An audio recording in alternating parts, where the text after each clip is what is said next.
Alright, let's get to it. For Carapace, you're going to want 2 tanks, 4 healers, 14 DPS, and you want to mix those with some melee and some ranged. It can be pretty balanced as long as you split it properly. So, biggest thing for this fight, guys, stop me if you've heard this before, but it's just following a script.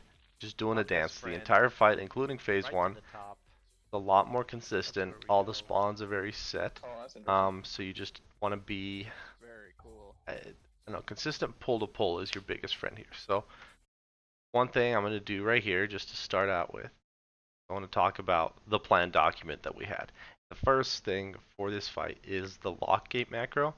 Now, I actually forget to do this on phase 1, and you'll see why this is important. So I'm a baddie, but it should help you out in the future. And the way that this works, it's a little bit confusing. It took us actually like a night for everybody to figure it out. So you make a macro with this text here. Okay, focus mouse over. But notice that it's about mouse over. So what you need to do with this macro is put it on your bar for a keybind, then put your mouse over the lock gate, and then hit this button to focus what your mouse is over.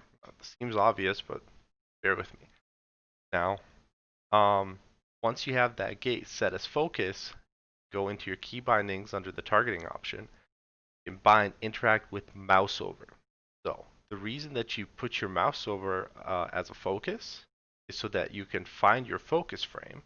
You can put your mouse over your focus frame and then hit this keybind that you've set in the Blizzard UI, and then that will use whatever your mouse is over. So you could do it for the lock gate, but like the problem is if you could do this key binding for the lock gate, you wouldn't really need the macro. So you want to get that focus, because a focus frame is always going to be in a consistent location where you can just put your mouse over it and use it, and then as long as you're within the range of the lock gate, you'll take it.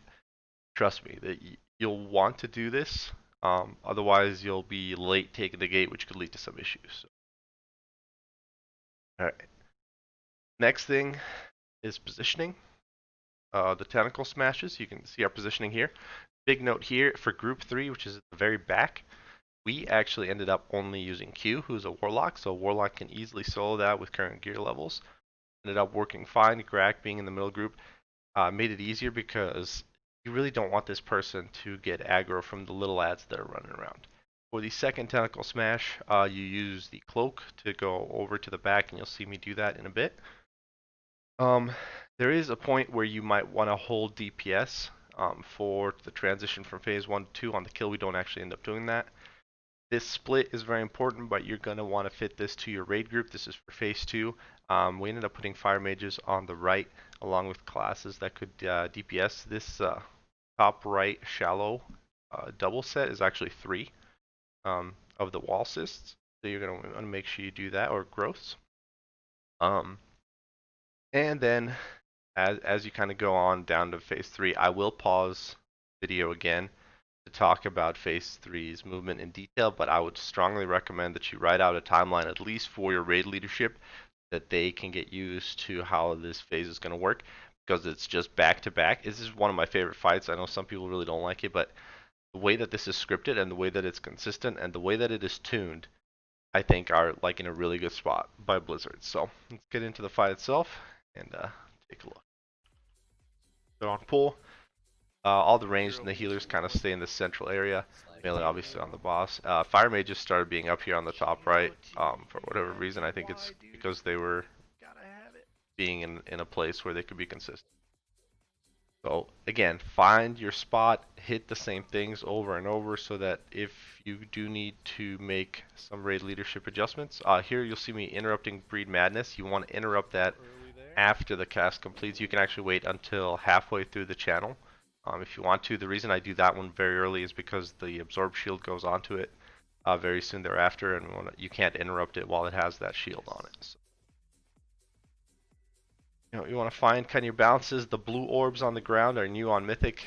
You want to run through those, restore sanity to anybody within 20 yards, so make sure the group is kind of close. You'll see one over here to the right for us, not really getting absorbed for a while. But in phase 1, you still get sanity back at the end of it. So you don't really need to micromanage sanity real bad unless you get comboed. You'll see this weak aura here to the right where that says I'm in danger.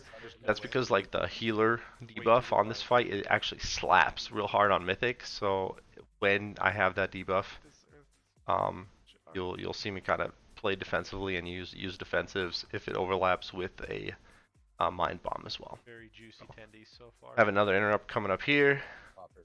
Pop that. Keep these interrupts consistent. Again, same people. It'll just make it easier. I'm going to end up using Earth Elemental here as I run over, just to help control these little guys, these antigens that come out of these hemorrhages. Hemorrhages obviously our priority here. You want to have a good split, good DPS. We're at about 59% boss health here, but we're going to end up burning him pretty quickly. And as you've noticed, I didn't focus the gate. The best time to focus the gate for me personally is after the first tentacles. There's a little bit of downtime. So right now, I don't have it focused. You can also put a gate marker on it so you see that green over it. And now you see why it's complicated. Like, it's hard to click. We put a wind rush down right here, and then I'm going to be going to the left. So I forgot to focus it like 3 times in a row. It was pretty bad. Our pulls got pretty consistent by the end here. Again, with cooldowns, especially DPS cooldowns here in phase 2, you want to be dropping them about the same time because it's very important that both groups get done at the same time. This took us a little bit of balancing. We ended up stacking the left group one extra hunter heavy, just because we could keep up with mages and combust on the right, but there would be times where maybe if we got screwed by some madness bombs, it would get a little bit behind. This part kind of sucks as an Ellie Shaman, but you know, whatever. I fell off pretty huge here. So you want to make sure that all the madness bombs are going kind of in the back.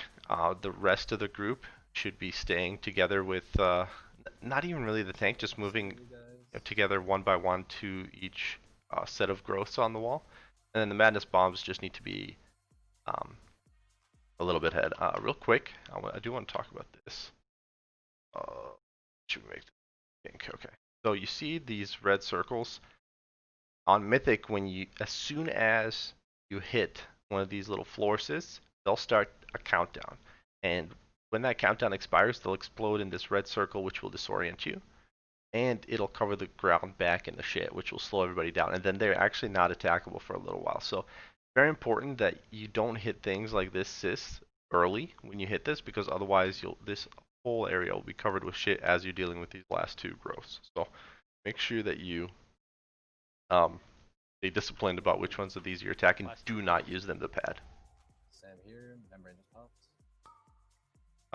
Remember that whenever there's a membrane on something, you drop it drops these blue orbs, and the damage that you do to it gets done to the ad with the membrane on it afterwards. So here, another big wind rush, especially for the warlocks, because we're about to get into phase 3, and this is where that script really comes into play. Phase 1 and phase 2 should be relatively quick prog. Other than tuning phase 2, there's not much going on. So as you're running up here, you want to damage Psychus a very little bit, but your priority is to get to this first mark that you've set up for the gate. So we want absolutely everybody, and I'm gonna pause a lot here because this is what will get you the kill quick. Okay, this is doing these steps right. Every little piece, every little step is absolutely critical to killing this boss. Right here, everybody's coming out of the tunnel. See, we've put down a gate.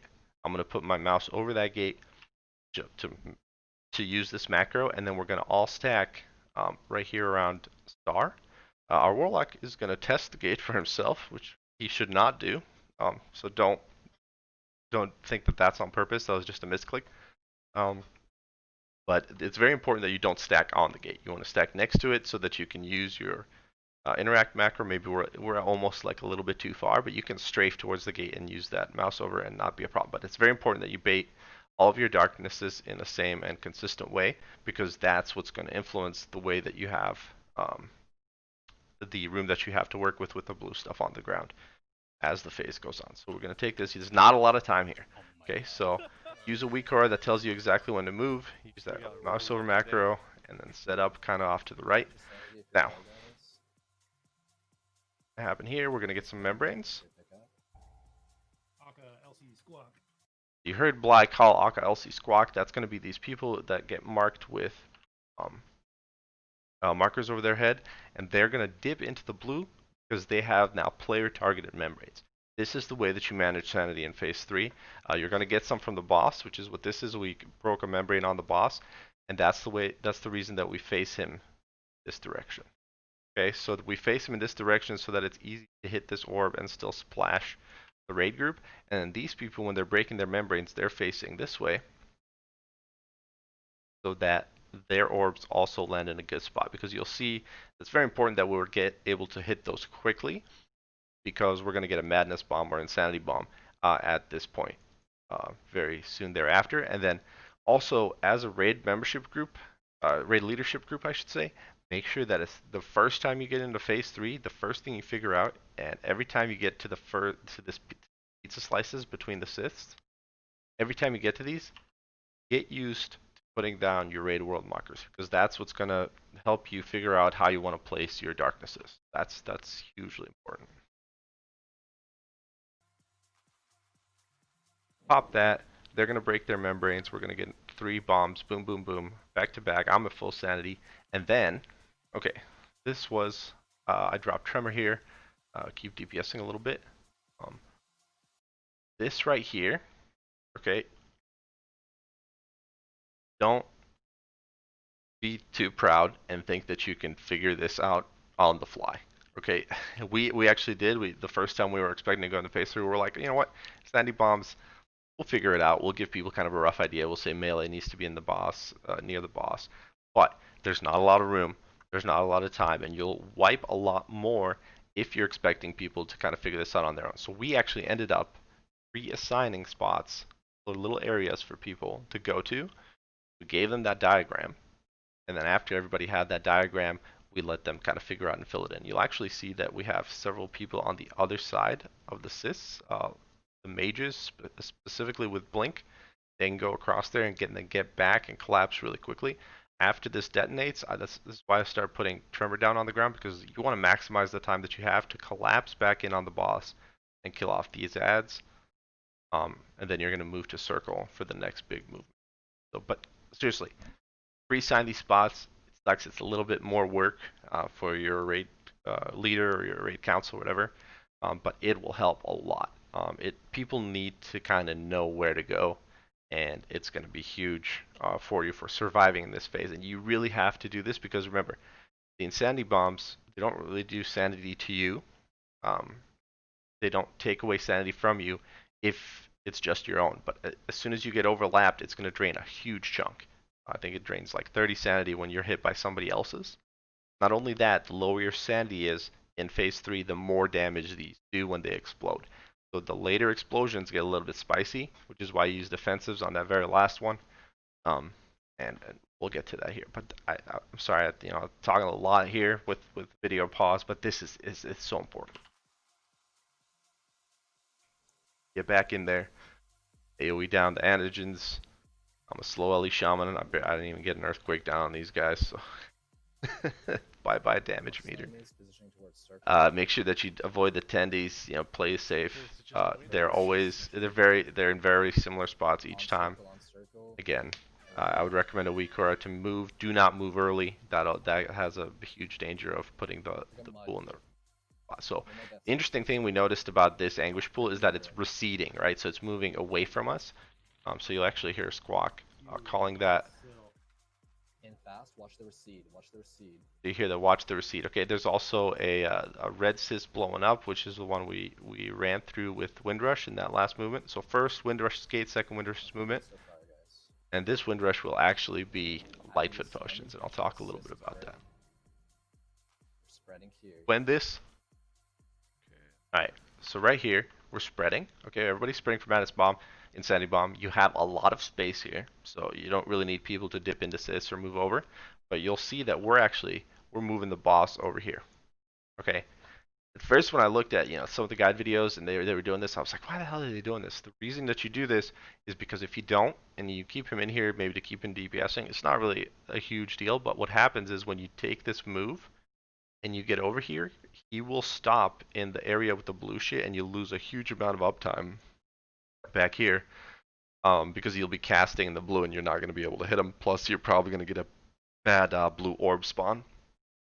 if your range can even break the membrane on their own. He's got a lot of health to pop that thing. So as soon as these tendies hit, while you have this insanity bomb, have the tanks figure out how they want to taunt swap and move the boss over to the next section, and then the rest of the raid spreads out, then collapses onto green, and this is one of the hardest movements, and I would 100% recommend that if you don't have a class that can do a huge jump, like a displacement, like a heroic leap or blink, that you require them to have lightfoot potions, because I don't know how the hell else they're going to make it.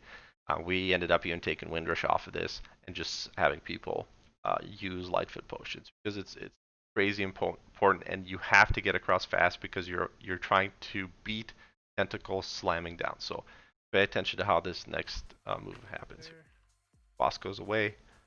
No DPS. Missing a little bit. I drop Tremor, just because you have Tremor for each one of them, and it helps break that fear a little early.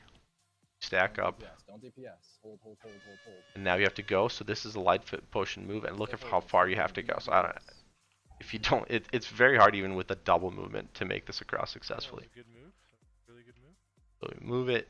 New sys spawn, so you get even less room. And this.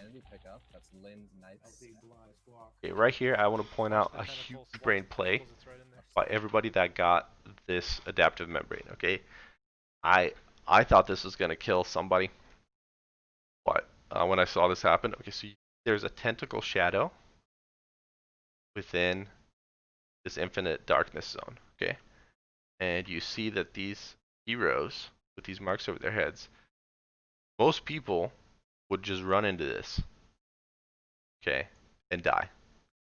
But these people actually go back here, still break their membranes, and avoid this tentacle slam. I was just super impressed by this play when they made it. So huge props. Actually, let's see. LC. Oh, God, it's LC and Squawk. They already know they're really good. So. And Bly, it's literally almost every other raid council member other than me and Q. Anyway, you dodge these, break that. Gate's gonna go down. Focus gate. So okay, now here you get a locked gateway to go down. Again, you mouse over it, focus it, get over to Moon to be close. Get ready. Watch these slammies hitting down. Alright, on this one, I actually burn.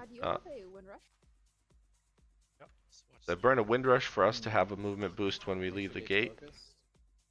Defensive's here. Good. So boom, I actually burn a Primal Elementalist cooldown for Earth LE because I'll have a defensive cooldown. I think we might have splashed quite a bit there. It's big damage, but you just want the majority of your raid to survive this. Then, boom, slap hero, you slap these antigens, and then you burn boss. Right here, this is where you want to kill him. Okay, just got a blast here. Then you go big. Again, you have a huge amount of room here. You want to try to break those membranes. Blast off. Keep yourselves alive. Also, when you have a Windrush here. And then here we're trying to prepare for the next movement. So if you did, you can survive this. You would just DPS some sys, run through the sys, and go ahead and kill. We actually hard commit here. Kill it. Boom, get the kill. Again, follow the script, be consistent, and good luck in there executing. And I'll see you on the next one. Thanks for watching.